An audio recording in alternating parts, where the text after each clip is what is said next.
In the summer of 1898, more American soldiers died from what they ate than from what the enemy fired at them. The Spanish-American War lasted barely 4 months. The fighting in Cuba was brief, chaotic, and, by the standards of the wars that would follow, small. But the rations that the United States Army shipped to its own troops, hundreds of tons of canned and refrigerated beef, contracted from 3 of Chicago's largest meatpacking firms, would produce a scandal that outlasted the war itself, destroyed careers, triggered 2 federal investigations and a military tribunal, and ended with a result that still astonishes anyone who reads the record. Nobody was punished. Not the packers who supplied the meat, not the officials who approved the contracts, not the officers who ignored the complaints. The documents from those investigations, the testimonies, the letters, the commission reports, survived. They are in the archives, and the story they tell is not just about bad meat. It is about what happens when the people responsible for a failure are the same people charged with investigating it. The war began in April 1898 and was over by August. The cause was the explosion of the battleship Maine in Havana Harbor, which killed 266 sailors and ignited a wave of public outrage that Congress channeled into a declaration of war against Spain. The United States was not prepared. The regular army numbered fewer than 30,000 men. Within weeks, more than 200,000 volunteers were mobilized, equipped, and shipped to staging camps across the southern states, and then to Cuba, Puerto Rico, and the Philippines. The mobilization was rushed, and the logistics were a catastrophe. Soldiers were issued heavy wool uniforms for a tropical war. Medical supplies were inadequate. Transport ships were overcrowded, and the food, the most basic necessity of any military operation, was handled with a haste and a carelessness that would have consequences measured in lives.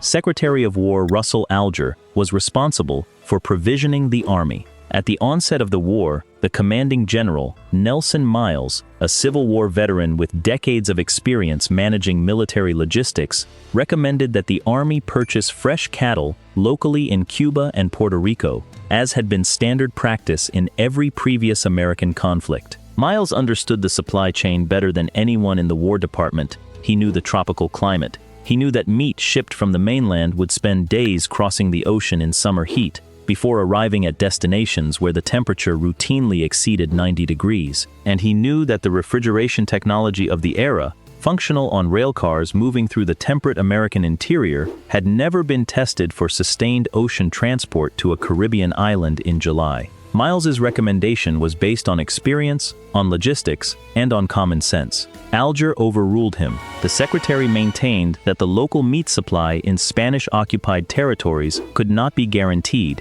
and he signed government contracts with 3 of Chicago's largest meatpacking companies to supply both refrigerated beef and canned roast beef to American forces overseas. 337 tons of refrigerated beef were shipped to troops in Puerto Rico. Nearly 200,000 pounds of canned roast beef were dispatched to Cuba and the Philippines. The meat was loaded onto transport ships in the sweltering heat of an American summer, crossed the ocean, and arrived at destinations where no cold storage infrastructure existed to receive it. If you've been watching this channel, you know what's coming, the moment when the system's failure becomes impossible to hide. If this is your first time here, subscribe, because this is one of the most documented food scandals in American military history, and the ending is not the one you'd expect. Here's a question for the comments. Do you think a government that investigates itself can deliver an honest verdict? What arrived in Cuba and Puerto Rico was, by the accounts of the men who received it,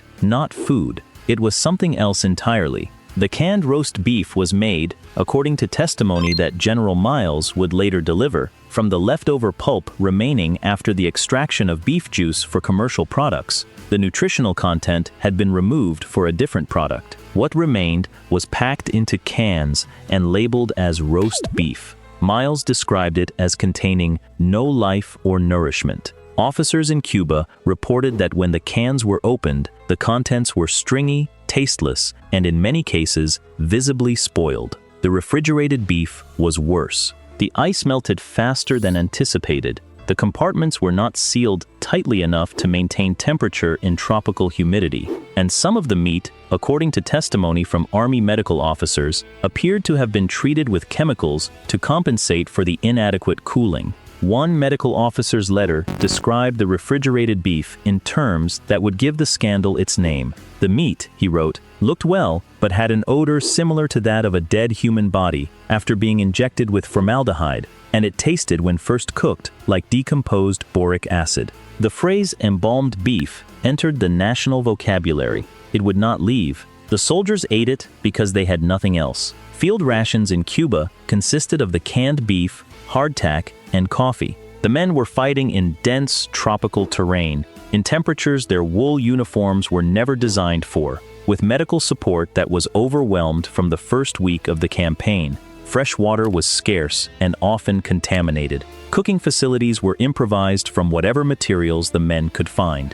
Some soldiers attempted to cook the canned beef and found that heating it intensified rather than masked the chemical odor. Others ate it cold from the can and were sick within hours. Malaria swept through the camps. Yellow fever followed close behind. The symptoms of both diseases, fever, vomiting, severe intestinal distress, overlapped almost exactly with the symptoms of food contamination, which made it nearly impossible for the overextended medical officers to determine how many soldiers had been sickened specifically by the meat, and how many by the diseases that were ravaging the camps independently. The overlap was convenient for anyone who might later want to argue that the beef had not been the problem, and many people would later want to argue exactly that. What the records do show is this: more men died from disease during the Spanish-American War than from enemy fire, twice as many by most estimates. The embalmed beef was part of that toll. How large a part, the investigations that followed would make every effort not to determine.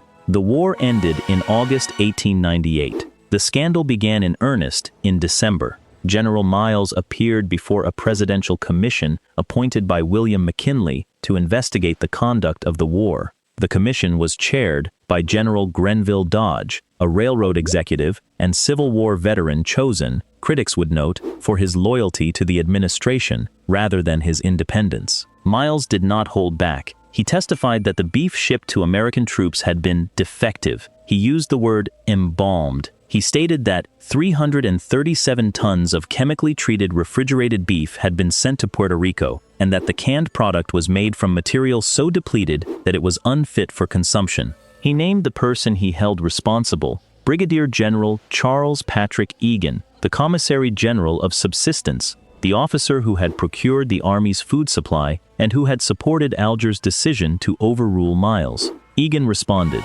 and what he did next became one of the most infamous moments in American military testimony. Called before the commission, Egan did not dispute the facts calmly. He did not present counter-evidence with professional restraint. Instead, he attacked Miles personally in language so extreme that the stenographer's transcript became a piece of American military history. "He lies in his throat," Egan declared, his voice rising. "He lies in his heart. He lies in every hair on his head and every pore in his body." He continued. He wished to force the lie back into Miles's throat, and the phrase he used involved a vivid reference to the contents of a military latrine. The room fell silent. The newspapers reported the tirade in detail. Cartoonists drew Egan frothing at the witness table, and the public now had a face to attach to its anger. The face of the officer who was supposed to have been feeding the troops and who responded to the accusation that he hadn't by calling the accuser a liar in the most vulgar terms the military record had ever preserved. If you're still here, hit subscribe, because what happened to Egan after that outburst tells you everything about how this scandal was resolved. And here's a question: have you ever seen someone punished for raising the alarm while the people who caused the problem walked free? Egan was court-martialed, not for the embalmed beef, not for the contracts, not for overruling Miles's recommendation, but for insulting a superior officer during testimony. The sentence was dismissal from the service. President McKinley commuted the sentence. Egan was placed on paid suspension for nearly 2 years, after which he was allowed to retire with full benefits. He died in 1919 and is buried in Arlington National Cemetery. the Dodge Commission concluded that the refrigerated beef had not been treated with chemicals and that the decision to ship beef from the mainland was wise and desirable. Miles was quietly reprimanded for making allegations the commission deemed unsubstantiated. The man who had warned the War Department before the war started, whose recommendation to buy local cattle had been overruled, whose military experience had told him exactly what would happen to refrigerated meat in a tropical theater, that man was treated, by the investigation, as the problem. The messenger was blamed. The message was buried. The public was not satisfied. Veterans who had served in Cuba wrote letters to newspapers describing what they had been fed, accounts that contradicted the commission's findings at every point. They described meat that smelled of chemicals, meat that officers had ordered thrown into ditches, meat that produced nausea before it was eaten. A second investigation, the Beef Court, was convened. It took testimony for months from officers, enlisted men, physicians, and representatives of the meatpacking companies. The transcript ran to thousands of pages. Its conclusion, Miles's allegations were not proven. The canned beef was acknowledged as poor quality, practically untried and unknown when the Army contracted for it, but no one was found guilty. Secretary Alger resigned in August 1899, asked by McKinley to step aside. He was not prosecuted, not investigated further, not called before any tribunal to explain why he had overruled his commanding general on a matter that cost lives. 2 years later, the state of Michigan elected Russell Alger to the United States Senate. He served until his death in 1907, a sitting senator, having faced no legal consequence for the decisions he had made as Secretary of War. The three meatpacking companies were never charged, never fined, never investigated by any civilian authority. The contracts they fulfilled were, in the eyes of the law, contracts fulfilled because no law defined the standard the meat was supposed to meet, and no agency had the authority to enforce a standard that did not exist. Harvey Washington Wiley tested samples of the canned beef and found no chemical preservatives. His conclusion was that the real culprit was the climate. Canned beef opened in extreme tropical heat became a breeding ground for bacterial toxins. The cans were not adulterated. They were simply unfit for the conditions that the people who signed the contracts had either not anticipated or not cared about. The embalmed beef scandal did not produce an immediate law. That is part of what makes it remarkable. For 8 years, no federal legislation was passed. The meatpacking companies were among the most powerful corporations in the country. Every attempt to regulate them had been defeated by lobbying, legal challenges, and the argument that regulation would destroy American commerce. What was enough, when it finally came, was a convergence of forces that the industry could not withstand. In 1902, Wiley's poison squad experiments produced systematic evidence that the chemical preservatives the food industry used without disclosure, borax, salicylic acid, formaldehyde, harmed healthy adults under controlled conditions. The connection to the embalmed beef was obvious. If formaldehyde made young men sick in a Washington dining room, what had it done to soldiers already weakened by malaria and yellow fever in the heat of Cuba? In 1905, journalist Samuel Hopkins Adams published The Great American Fraud in Collier's magazine, exposing the patent medicine industry, a parallel case of products sold without disclosure, without testing, and without legal consequence when they proved dangerous. And in January 1906, Upton Sinclair published The Jungle, a novel written after 7 weeks undercover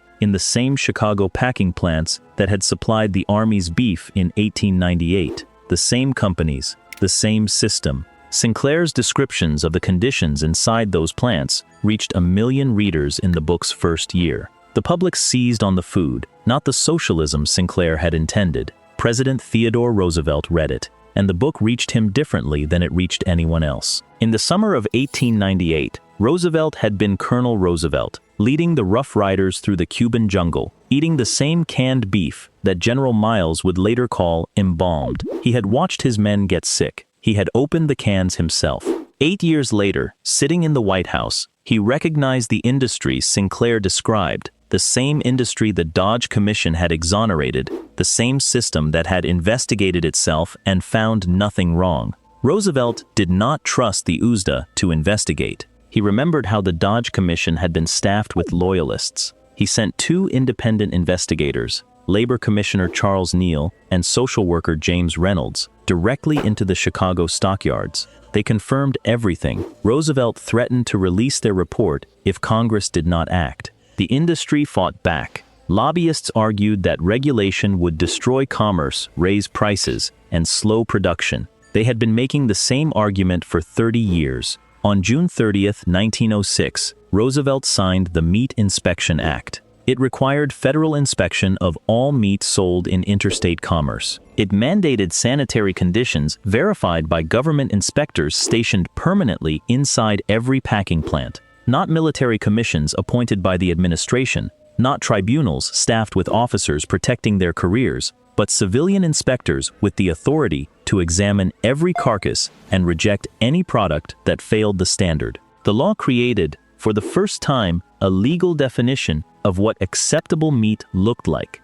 a standard that, had it existed in 1898, would have given Miles the authority to reject the shipments and the soldiers the protection they deserved. The men who had sickened and died in Cuba were not mentioned in the law. They did not need to be. The law was their monument, delayed by 8 years, built on evidence that should have been sufficient in 1898, constructed finally by a civilian government that had run out of excuses and a president who had been there, eating what the industry was selling. The inspection stamp that appears on every package of meat sold in the United States today is the direct descendant of that law. It means a government inspector examined the product and determined it met a federal standard. The stamp does not describe the soldiers who pried open their rations and recoiled at the smell. It does not mention General Miles, who warned the War Department and was reprimanded for being right. It does not mention General Egan, who was punished for the insult but not for the meat.